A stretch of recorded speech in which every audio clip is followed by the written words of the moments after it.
Hello learners, welcome back to our channel learn with నందు. ఇవాళ క్లాస్లో కుడ్ అనే ఫ్యూచర్ పాస్ట్ వర్బ్ గురించి తెలుసుకోబోతున్నాం. ఈ కుడ్కు తెలుగు మీనింగ్ మనం భవిష్యత్తులో ఏదో ఒక పనిని చేసి ఉండగలను అని చెప్పడానికి వాడతారు. అంటే ఈ కుడ్ అనే ఫ్యూచర్ పాస్ట్ వర్బ్ ఎప్పుడు యూజ్ చేస్తాము అని అంటే మనం ఏదైనా ఒక పనిని చేసి ఉండగలను అని చెప్పడానికి ఈ కుడ్ అనే ఫ్యూచర్ పాస్ట్ వర్బ్ని యూజ్ చేస్తారు కదా. కెన్కు తెలుగు మీనింగ్ ఏమవుతుంది? మనం భవిష్యత్తులో ఏదో ఒక పనిని చేయగలను అని చెప్పడానికి కెన్ అనే ఫ్యూచర్ ఫామ్ ఆఫ్ వర్బ్ని యూజ్ చేస్తారు కదా. ఈ కుడ్ అంటే ఏమిటి? భవిష్యత్తులో ఏదో ఒక పనిని చేసి ఉండగలను అని చెప్పడానికి ఈ కుడ్ అనే ఫ్యూచర్ పాస్ట్ వర్బ్ని యూజ్ చేస్తారు కదా. ఈ కుడ్కు టైం లైన్ ఏమవుతుంది అని అంటే ప్రెజెంట్ ఉన్నాం. ఇప్పుడు మనం ఫ్యూచర్ గురించి మాట్లాడుతూ ఆ పని ఫ్యూచర్లో పూర్తి అయి ఉంటుంది అని ఇప్పుడు ప్రెజెంట్లో చెప్పడం అన్నమాట. అర్థమైందా లర్నర్స్? ఇప్పుడు ఈ కుడ్కు సంబంధించి కొన్ని ఎగ్జాంపుల్స్ చూద్దాం.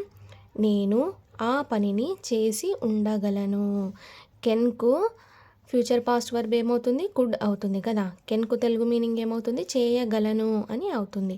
కుడ్కు తెలుగు మీనింగ్ ఏమవుతుంది? చేసి ఉండగలను అని అవుతుంది. నేను అనేది సబ్జెక్ట్ అవుతుంది. ఇంగ్లీష్లో ఐ అంటారు. ఫస్ట్ పర్సన్ సింగులర్ అవుతుంది. ఆ పనిని అనేదాన్ని ఇంగ్లీష్లో ఏమంటారు? దట్ వర్క్ అంటారు. చేసి ఉండగలను అనేదాన్ని ఇంగ్లీష్లో ఏమంటారు? కుడ్ అని అంటారు కదా. ఐ అనేది సబ్జెక్ట్ అవుతుంది. కుడ్ అనేది ఫ్యూచర్ పాస్ట్ వర్బ్ అవుతుంది. డూ అనేది ఇక్కడ ప్రెజెంట్ వర్బ్ V1 అవుతుంది. దట్ వర్క్ అనేది ఇక్కడ ఆబ్జెక్ట్ అవుతుంది. ఫ్యూచర్ ఫామ్ క్రియేట్ అవ్వాలంటే ఏంటి formula? Future form plus V1 present verb కదా. అంటే future form plus present verb V1. ఇక్కడ V1 వర్బ్ మాత్రమే ఉండాలి. అర్థమైందా లర్నర్స్? ఫైనల్గా ఈ వాక్యం I could do that work అని అవుతుంది కదా. ఏ వాక్యం ఇంగ్లీష్లో రాసినా సరే మీరు ఇంగ్లీష్ సెంటెన్స్ ఫార్ములా యూస్ చేసి రాయాలి. ఇంగ్లీష్ సెంటెన్స్ ఫార్ములా ఏమిటి? Subject plus helping verb plus main verb plus object కదా. సో ఏ వాక్యం తీసుకున్నా సరే ఇంగ్లీష్ వాక్యాలు అన్నీ ఈ ఫార్మాట్లోనే ఉండాలి. మీరు తెలుగు వాక్యాన్ని ఇంగ్లీష్లో రాయాలన్నా సరే ఇదే ఫార్ములా యూస్ చేసి రాయవలెను. అర్థమైందా లర్నర్స్? ఫర్ సపోజ్ ఇక్కడ కుడ్ కాకుండా వుడ్ అనే ఫ్యూచర్ పాస్ట్ వర్బ్ తీసుకుంటే ఈ వాక్యం ఏమవుతుందో చూద్దాం. I would do that work. Telugu meaning ఏమవుతుంది? నేను ఆ పనిని చేసి ఉంటాను అని అవుతుంది కదా. ఫర్ సపోజ్ ఇక్కడ కుడ్ కాకుండా షుడ్ తీసుకుందాం. I should do that work అనే వాక్యానికి తెలుగు మీనింగ్ ఏమవుతుంది?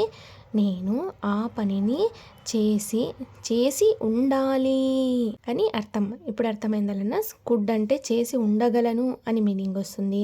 వుడ్ అంటే తెలుగు మీనింగ్ ఏమవుతుంది? చేసి ఉంటాను అని వస్తుంది. షుడ్కు తెలుగు మీనింగ్ ఏమవుతుంది? చేసి ఉండాలి అని అవుతుంది. అదే మైట్కు తెలుగు మీనింగ్ ఏమవుతుంది? చేసి ఉండొచ్చు అని అవుతుంది. ఇప్పుడు అర్థమైందలన్నా షుడ్, వుడ్, కుడ్, మైట్కు డిఫరెన్స్ ఏంటో ఇప్పుడు ఇంకొన్ని ఎగ్జాంపుల్స్ చూద్దాం.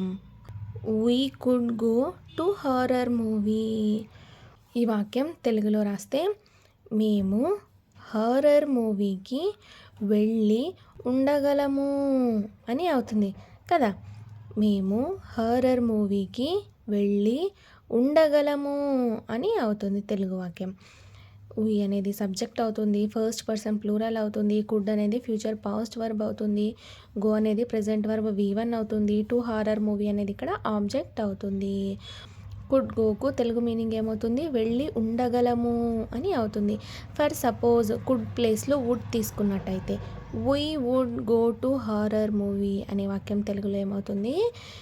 మేము హారర్ మూవీకి వెళ్ళి ఉంటాము అని అవుతుంది కదా. ఫర్ సపోజ్ కుడ్ ప్లేస్లో షుడ్ తీసుకున్నట్టయితే ఈ వాక్యం తెలుగులో ఏమవుతుంది అని అంటే we should go to horror movie అంటే మేము హారర్ మూవీకి వెళ్ళి ఉండాలి అని అవుతుంది. She could go to Bangkok అంటే బ్యాంకాక్ అంటే ఏంటి? థైలాండ్ కదా. ఇక్కడ జీ రాయలేదు. షీ అనేది థర్డ్ పర్సన్ సింగులర్ అవుతుంది. కుడ్ అనేది ఫ్యూచర్ పాస్ట్ వర్బ్ అవుతుంది. గో అనేది ప్రెజెంట్ వర్బ్ V1 అవుతుంది. టు బ్యాంకాక్ అనేది ఇక్కడ ఆబ్జెక్ట్ అవుతుంది. ఈ వాక్యానికి తెలుగులో మీనింగ్ ఏమవుతుంది అని అంటే, ఆమె బ్యాంకాక్కు వెళ్ళి ఉండగలదు అని అవుతుంది కదా. ఆమె బ్యాంకాక్కు వెళ్ళి ఉండగలదు అని అర్థం. ఈ వాక్యం యొక్క అర్థం. ఫర్ సపోజ్ ఇక్కడ కుడ్ ప్లేస్లో వుడ్ తీసుకున్నట్టయితే, she would go to Bangkok అంటే ఆమె బ్యాంకాక్కు వెళ్ళి ఉంటుంది అని అర్థం. ఫర్ సపోజ్ కుడ్ ప్లేస్లో షుడ్ తీసుకున్నట్టయితే మీనింగ్ ఎలా అవుతుంది తెలుగులో అని అంటే, she should go to Bangkok ఆమె బ్యాంకాక్కు వెళ్ళి ఉండాలి అని అవుతుంది.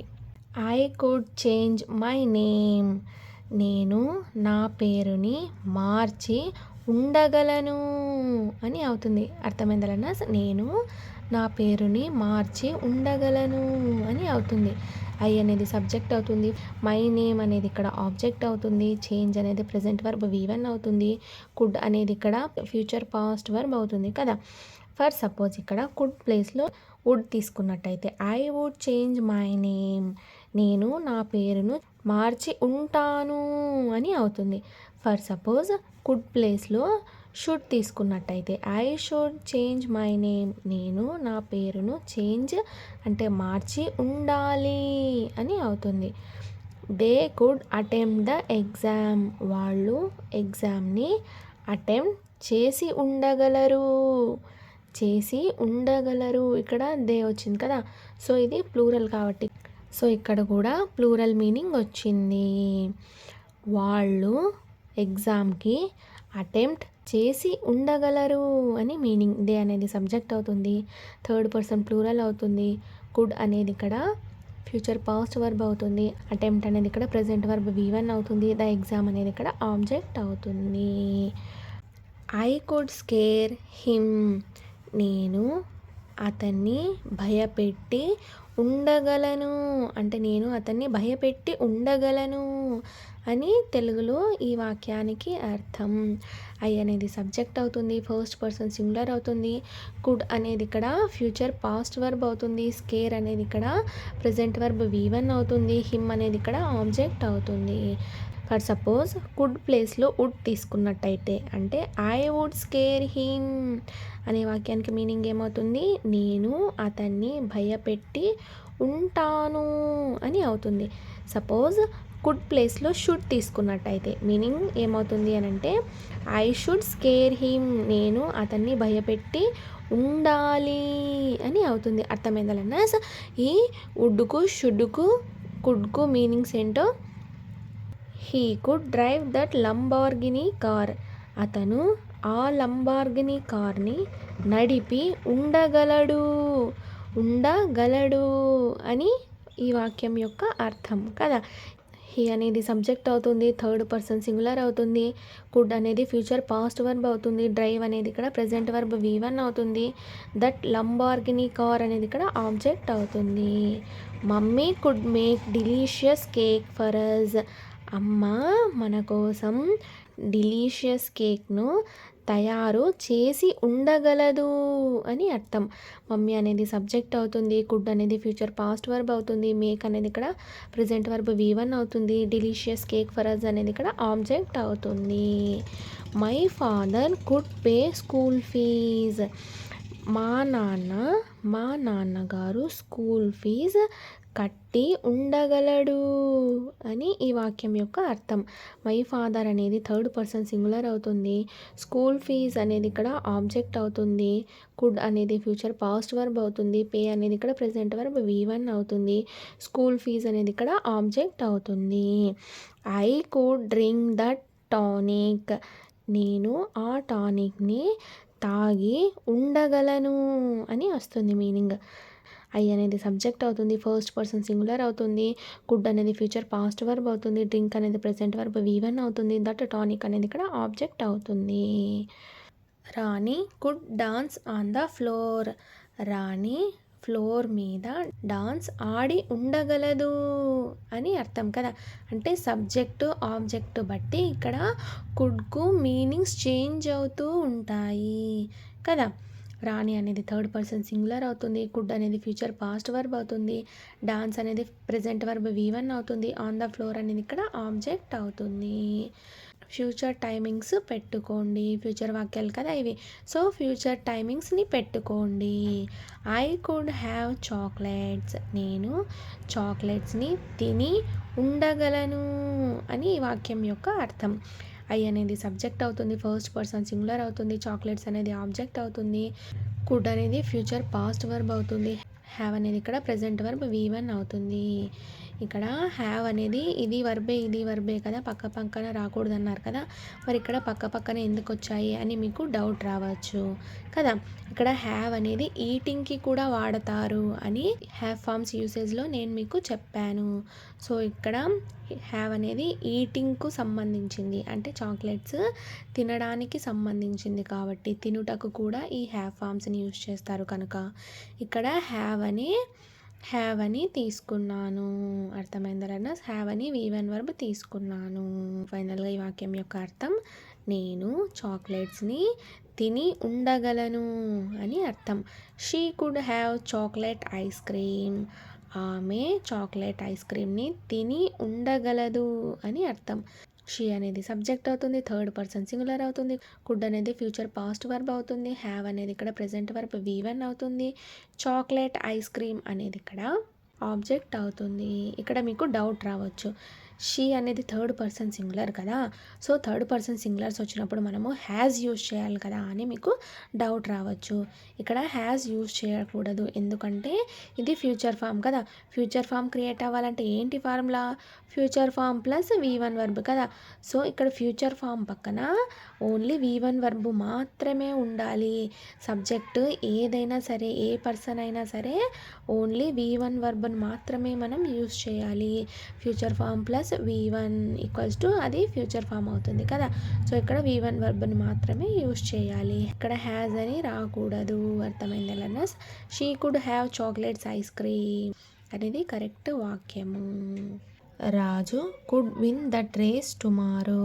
రేపు రాజు ఆ రేస్ని విన్ అంటే గెలిచి ఉండగలడు అని ఈ వాక్యం యొక్క అర్థం.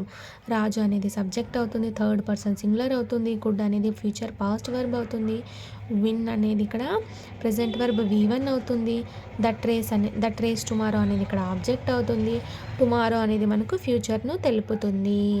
I could get up early tomorrow. రేపు నేను తొందరగా లేచి ఉండగలను అని ఈ వాక్యం యొక్క అర్థం కదా. ఐ అనేది సబ్జెక్ట్ అవుతుంది, ఫస్ట్ పర్సన్ సింగులర్ అవుతుంది, కుడ్ అనేది ఫ్యూచర్ పాస్ట్ వర్బ్ అవుతుంది, గెటప్ అనేది ప్రెజెంట్ వర్బ్ V1 అవుతుంది, ఎర్లీ టుమారో అనేది ఇక్కడ ఆబ్జెక్ట్ అవుతుంది. టుమారో అనేది పర్టికులర్ టైంని, ఫ్యూచర్ టైంను మనకు తెలుపుతుంది. She could act well in that film. ఆమె ఆ ఫిల్మ్లో బాగా యాక్ట్ చేసి ఉండగలదు అని అర్థం, అంటే నటించి ఉండగలదు అని అర్థం కదా. షీ అనేది థర్డ్ పర్సన్ సింగులర్ అవుతుంది, సబ్జెక్ట్ అవుతుంది, కుడ్ అనేది ఫ్యూచర్ పాస్ట్ వర్బ్ అవుతుంది, యాక్ట్ అనేది ప్రెజెంట్ వర్బ్ V1 అవుతుంది, వెల్ ఇన్ దట్ ఫిల్మ్ అనేది ఇక్కడ ఆబ్జెక్ట్ అవుతుంది. ఈ విధంగా మీకు ఇష్టమైన వాక్యాలు ఏ సందర్భంలో కావాలంటే ఆ సందర్భంలో వాడండి, తయారు చేసుకోండి. అంటే మీరు ఆ పనిని నేను చేసి ఉండగలను అని మీనింగ్ వచ్చేటట్టు మీరు ఏ వాక్యాలనైనా మీరు తయారు చేసుకోవచ్చు. డైలీ యూజ్లో కూడా మీరు యూజ్ చేసుకోవచ్చును. అర్థమైంది రన్నర్స్. ఇప్పటి నుంచి ఉడ్డు, కుడ్డు, షుడ్ అనేవి కూడా మీ లైఫ్లో యూజ్ చేసుకోండి. నేను ఆ పనిని చేయగలను అంటే కెన్ని యూజ్ చేయండి. నేను ఆ పనిని చేసి ఉండగలను అంటే కుడ్ అనే ఫ్యూచర్ పాస్ట్ వర్బ్ని యూజ్ చేయండి. విల్ అంటే తెలుగు మీనింగ్ ఏమి, చేస్తాను అని కదా. నేను ఆ పనిని చేస్తాను అన్నప్పుడు విల్ని యూజ్ చేయండి. నేను ఆ పనిని చేసి ఉంటాను అని చెప్పడానికి వుడ్ని యూజ్ చేయండి.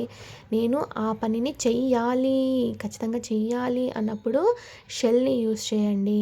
షెల్ని first person singular and plural both అంటే ఐఓలకు యూజ్ చేయండి. ఈ షుడ్ అనేది కూడా ఫ్యూచర్ పాస్ట్ వర్బ్ కదా.